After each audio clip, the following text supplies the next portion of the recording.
Views and opinions expressed on this program are those of the guests appearing on the program and do not necessarily reflect the views and opinions of 8 News Now or Nexstar Media Group.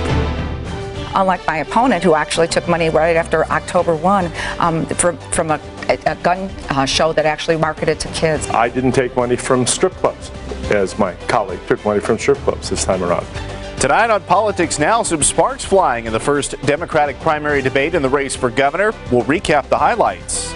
Neither he nor Christian Culinary have been able to define, nor any of their people who work for them have been able to define what an assault weapon is. A rock is an assault weapon. Both of them have been proudly running on this platform, which I'm very happy about. And our post-debate panel provides political analysis, who came out on top, and how the candidates explain themselves afterwards. Plus, they don't want to have any meetings face-to-face, but they clearly have meetings amongst themselves. A buried audit puts some university regents on the hot seat. Now the I-Team reveals how they may have violated open meeting laws in an effort to make it all go away. From 8 News Now, this is Politics Now with Steve Sebelius and Patrick Walker. who should be the next governor of Nevada? The Democrats made their case to voters this week right here on Channel 8. Thanks for joining us. I'm Steve Sebelius. And I'm Patrick Walker. County Commissioners Christian Culinary and Steve Sisolak squared off right here inside our studios on Monday. Here are some of the highlights. For the first time in 8 years, voters will choose a new governor, and it's a crowded field. On the Clark County Commission, Christian Culinary and Steve Sisolak have not always seen eye to eye. Some of those disagreements continuing in the 8 News Now studios. The two Democrats offering differing opinions on whether Nevada can support a $15 an hour minimum wage. It will put small businesses out of business. That's the difference between staying in business and having to go out of business. That being said, if we could go immediately to the $10 range and then step increase over the years. We came up with the concept that if you're a good employer and you choose to give your employees health care, we'll let you reduce that down. I do support a $15 an hour wage, and that's not enough for families to raise. The two squaring off over campaign funding and influence by donors. I haven't had any checks that I'm aware of that have come to me that are from something that I don't feel comfortable with, unlike my opponent, who actually took money right after October 1 from a gun show that actually marketed to kids. I think the gun club issue that you brought up, or that Commissioner Giuliani brought up, is exactly the reason why I am not influenced by any contributions. This is an individual that the parent company made a contribution to my campaign, and I have taken very firm stances against what they might have promulgated. On the topic of education savings accounts, which Democrats in general have been staunchly against, the two candidates showed differing levels of opposition. We don't even invest in our current schools now. Why would we take money out of what limited money we have and give it to private or parochial? Commissioner Sisolak.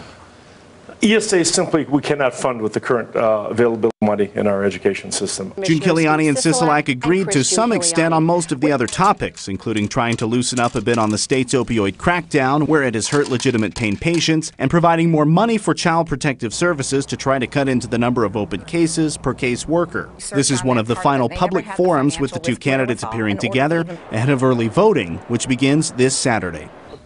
All right, Steve, so let's just start with your analysis. What stood out to you in this one?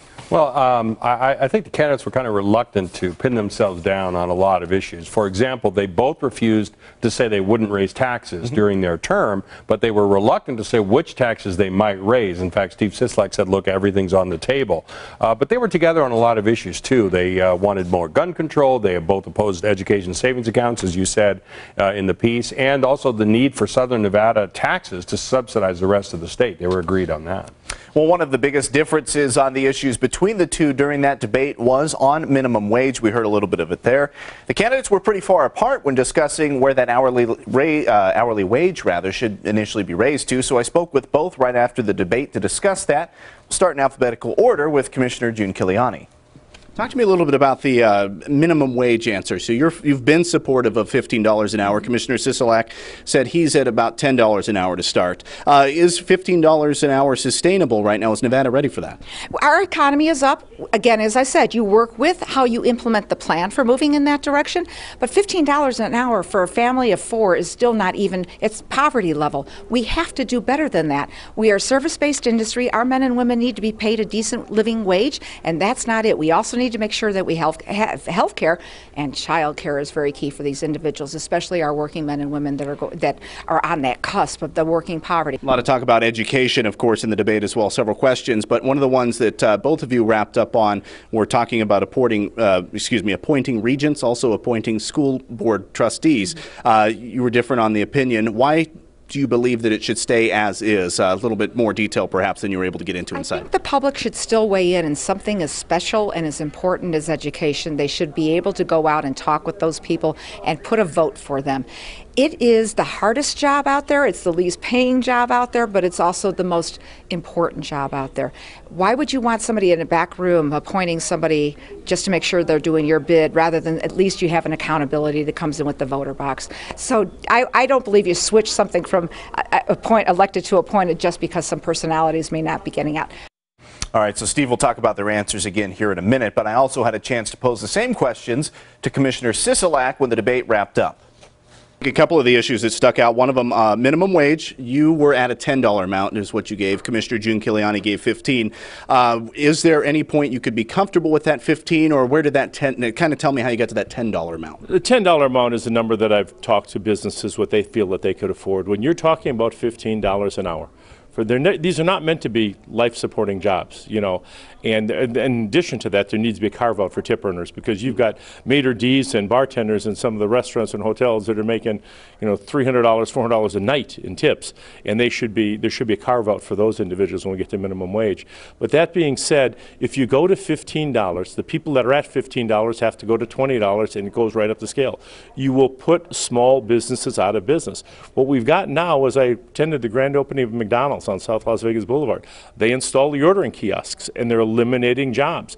I don't want to see that happen. You had an answer that surprised me, talking about the Board of Regents there toward the end. You'd be in favor of a hybrid system, yet you also talked about a strong chancellor model as well, that you would favor that sticking in place. So why would you be, a little more in depth, why would you be in favor of that hybrid position? Well, because first off, having spent time there, and I got to know a lot of regents, and you get some that are really terrific and do a lot of their homework, and others that, you know, I think get there and aren't as involved as maybe they should be. And I think what you need to hit on the Board of Regents is a certain amount of expertise. If you had 13 people run for the Board of Regents and they're all attorneys, I don't think that would be a good thing. Just like if you had 13 accountants, it wouldn't be a good thing. Both of those were live interviews. They're both available right after the debate. They're on LasVegasNow.com under the politics section. So, Steve, let's go back to Steve Sisolak now. It came out in the Channel 13 debate that Sisolak was wrong on that point of the tip carve-out. Yeah, absolutely. He very frankly admitted during that debate that he'd made a mistake. It turns out that the initiative that enshrined the minimum wage in the state constitution specifically prohibits any kind of offset for tips against the minimum wage, which makes total sense because it was organized labor that qualified that in 2004 and 2006. Well, more debate coverage to come. I think what we really need to focus on here is both of their answers tonight when it comes to gun violence prevention, just generally. Well, that's KXNT radio host Alan Stock and Battleborn Progress Executive Director Annette Magnus. They'll break the debate down for us after this.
qualified customers. Visit your local Acura dealer today. Welcome back to Politics Now. In Monday's debate, one point of contention between June Culinary and Steve Sisolak came during a response to an early question about money in politics. That was one of the topics in our post-debate show. Our face-off panel, Battleborn Progress Executive Director Annette Magnus and KXNT radio host Alan Stock, joined the two of us on set after the debate. We'll pick up that discussion as the panel talks about how the NRA played into both candidates' answers. Annette, what did you think of the answers there? The NRA was front and center, but then Steve Sisolak turned around and said, well, Chris G., you took money from strip clubs, and then I think brothels even come up later on. Right. So what did you think about that? Look, I don't see brothels and strip clubs in the same vein as I see gun manufacturers and the NRA. I don't. I see those as two very different things. Politicians all over the community, whether they're Republicans or Democrats, have taken money from strip clubs and brothels in this community. That's who we are. We're Nevada. The fact that there is questions about whether Steve took money from the NRA or a group affiliated with the NRA or gun manufacturers is troubling to me, and I think there needs to be more specific questions around that, because I believe that that shouldn't be happening. Both of these candidates have run very good campaigns around the gun issue and around making sure that guns are taken out of hands that they shouldn't be in, making sure we have better gun laws. And so I want more on that answer, because I believe that he should have to answer for that if he's going to run on a gun violence prevention campaign. Alan, go ahead and respond to that. I saw you kind of nodding a little along there. Well, yeah, a couple of things. One, first of all, with the October 1st situation, which started the whole thing off, June Culinary said that she would look at sites. That was one of her emphasis, that she liked to look at the sites and see how they're set up in terms of the security. I thought that was a good answer on her part. Steve Sisolak went ahead, and he was the one who got the initiative going by saying that he would like to ban bump stocks, assault guns, background checks, and things like that. So he got that aspect of it going, which then led into the NRA issue. By way of disclosure, I am certainly a member of the NRA, very proud member. So, having said that, I mean, I just want it as a disclosure. So, to me, getting money donated by the NRA would be a badge of honor. Neither one of them took money from the NRA, and Steve Sisolak took money from a gun club. We have many gun clubs in town here which service tourists. What do brothels, strip clubs, and gun clubs all have in common in Nevada? They're all legal businesses, right? Sure. They're all legal businesses. They're all legitimate participants in the political process. So if Steve Sisolak says, I took money, or if he took money from the gun club, but then comes out and very clearly, as he did tonight, says, I want to ban assault weapons, I want to ban bump stocks, I want to ban all of these things. He said high-capacity cartridges. I think he meant magazines. Are we not looking at a kind of a Jesse Unruh type situation here, where he can take their money and you're going to vote against them anyway? Well, that is an interesting question. I mean, he did say that he was going after what he called common sense solutions that were in step with the gun clubs and everything else. I would disagree with him. Annette made a bifurcation between the strip clubs and the brothels and guns. So I sense you want to tell me why I'm wrong about this. This is why I see it as a difference. They're not running on the issue of strip clubs and brothels. They're running on the issue of gun violence prevention. Therefore, I think the distinction needs to be made that it's apples and oranges. Sure, she could take money from whoever, but at the end of the day, she's not running on that platform. Both of them have been proudly running on this platform, which I'm very happy about. I'm glad to hear candidates so strongly talking about gun violence prevention. They should be. All right, a lot of talk about the Democrats today, but hey, Tuesday, the Republican candidates have their turn in the only televised GOP gubernatorial debate. That's also right here on Channel 8 at 6 p.m. here in our studios. 8 News Now anchor Christiane Klein is joining Steve to moderate the debate.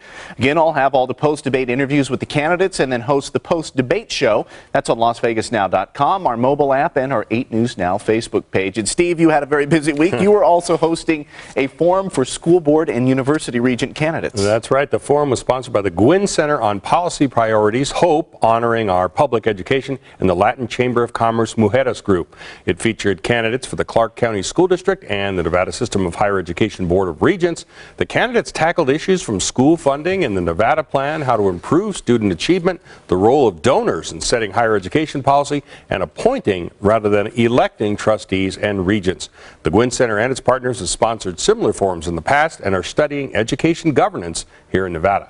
Well, I think one of the big questions, what did the candidates think about the idea of arming teachers? A very controversial topic. Yeah, absolutely. I asked them to raise their hand if they supported it. Only one candidate did. That was Michael Thomas. He's a former school police officer. He said qualified teachers should have a gun safe in the classroom and be authorized to access the weapon only when there's an active shooter and only to defend students in that classroom if the shooter enters. I thought it was kind of an interesting approach. Well, keeping it on the education front, meeting behind closed doors, the latest trouble for the university regents after they deal with the fallout from an audit they tried to bury. Plus, who is the NRA endorsing? The nation's oldest pro-gun group gives positive ratings to Nevada candidates, including one underdog Republican. That's next as Politics Now continues.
You're watching Politics Now.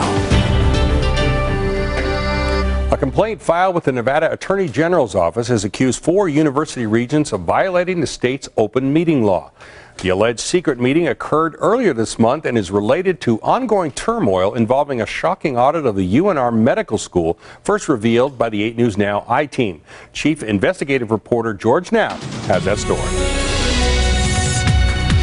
Fewer than 24 university officials were ever allowed to see the results of this confidential audit conducted in 2016. It's no wonder UNR didn't want it to happen. It uncovered evidence of massive billing problems and lack of oversight at the medical practice UNR operated in Southern Nevada for years. Internal emails show UNLV med school officials wanted to report allegations of outright fraud to federal authorities, but were told by UNR to butt out. University staffers have been told by lawyers they still can't say anything about the audit. Are you able to talk about that, or can you confirm that it exists? I will just say that I can't really talk about it, but I can say that we did an audit in order to be ready to take over the practice. After the I-Team revealed some of the audit results, federal officials contacted UNR for more information about overbilling. UNR confirms it already had to repay around $129,000 for overbilling Medicare and Medicaid. More payments could be in the future. None of this has ever been discussed by the Board of Regents, or rather, it's never been discussed in an open meeting. That does not come as a surprise to some UNLV donors. They don't want to have any meetings face-to-face, but they clearly have meetings amongst themselves, which I think would be in violation of the open meeting law. UNLV supporters and staffers have long whispered that an activist group of 4 or 5 regents controls the board and routinely makes policy decisions behind closed doors, excluding even other regents on the 13-member board. Now the I-Team has learned a formal complaint about one such meeting has been filed with the Attorney General. The complaint alleges the violation occurred following a special meeting of the board back on May 4th. Eyewitnesses say that when the official meeting ended, a group of 4 regents met in secrecy, 2 in person and 2 by phone. The complaint identifies the 4 as Chairman Kevin Page, Vice Chair Jason Geddes, former Chair Rich Trachok, and Regent Mark Dubrava. They allegedly discussed ways to move money out of some UNLV budgets in order to fund the construction of the UNLV Med School building. It would be illegal for 4 regents to meet together to discuss official business. So, did it happen? We called all 4 to ask. Page, Geddes, and Dubrava never returned our calls. Rich Trachok told us, quote, he's not aware of any such meeting and that he wasn't part of it. It will be up to the Attorney General's office to determine if the allegations can be proven. George Knapp, 8 News Now. Well, the full details included in that complaint are not public, but will be released if or when the Attorney General rules there's enough evidence to proceed. We'll bring you those details when they become available. Patrick? Okay, Steve, this is The Race Now, where we tell you about some of the other big headlines in the 2018 election. Democratic Congressional District 3 candidate Susie Lee has her first ad out. It promotes Lee as a problem solver who finds results. She will likely face Danny Tarkanian in the general election. Recent polls have him with a big lead on the Republican side of the race. Big money is being raised both for and against Question 3 on the November ballot. That's the Energy Choice Initiative. Combined, both sides have raised more than $30 million. The PAC supporting Question 3 received almost $20 million combined from Las Vegas Sands and Switch, and V Energy kicked in $12 million toward the effort to defeat it. And Nevada Senator Dean Heller snagged an endorsement from the NRA. He also received an A rating from the pro-gun organization. The group also endorsed Congressman Mark Amodei, CD4 candidate Crescent Hardy, and CD3 candidate Scott Hammond.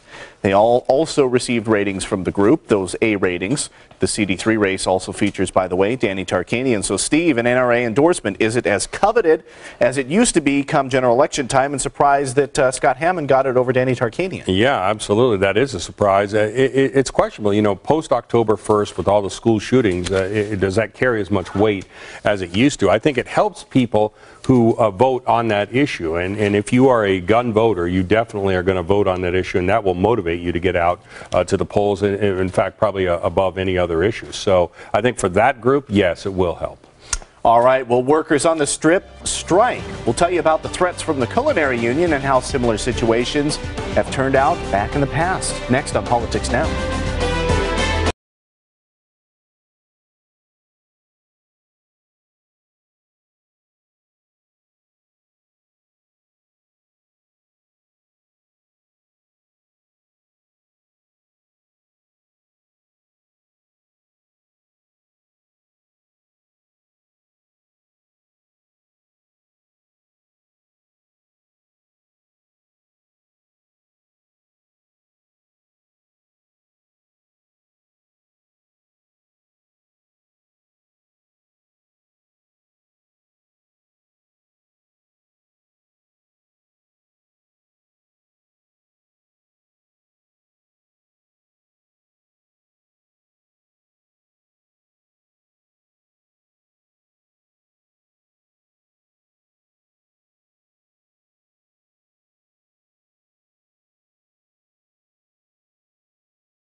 watching Politics Now. Thousands of Las Vegas casino employees could walk off the job starting next week. On Tuesday night, 25,000 members of the Culinary Union voted to authorize a strike anytime starting June 1st.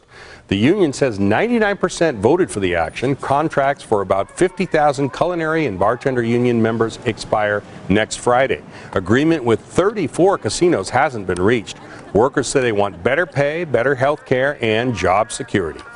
My biggest concern is actually my job security. I want to be able to make sure I go to work every day, come home, and not worry where my next paycheck's coming from. We're here, and now the ball is in the company's court. I hope they do the right thing. Well, a representative for Caesars Entertainment was optimistic a deal would be reached before the contracts expire. Now, there have been some big strikes in Las Vegas history that put the Strip into gridlock. In 1984, the Culinary protested 32 casinos for 9 months. 15 of them ended up signing contracts with the Culinary. And in 1991, that union undertook the longest labor dispute in U.S. history with the Frontier. That strike lasted nearly 6.5 years until January 1st of 1998. It's now Culinary Union legend and often remembered as a sign of the union's tenacity. Wow, interesting to see those images of the Strip and how much it's changed in that time. Well, of course, in What to Watch, we are taking a look at the Republican gubernatorial debate. It's Tuesday. That should be right on the top of your list. Adam Laxalt, Dan Schwartz, and businessman Jared Fisher will be here in our studios. Steve and Christiane Klein will host it, and I'll have all the reaction and interviews after the debate. And Monday is Memorial Day. One of the largest remembrances will be held out in Boulder City at the Veterans Memorial Cemetery. Many community leaders and officials will be there to honor our fallen veterans, and so will Channel 8. Well, thanks for watching Politics Now. A quick programming note, due to the NHL Stanley Cup Finals, next week's show will be seen Sunday at 11 a.m. So watch us then, and go Knights go. All right, have a great weekend. We'll see you right here next week.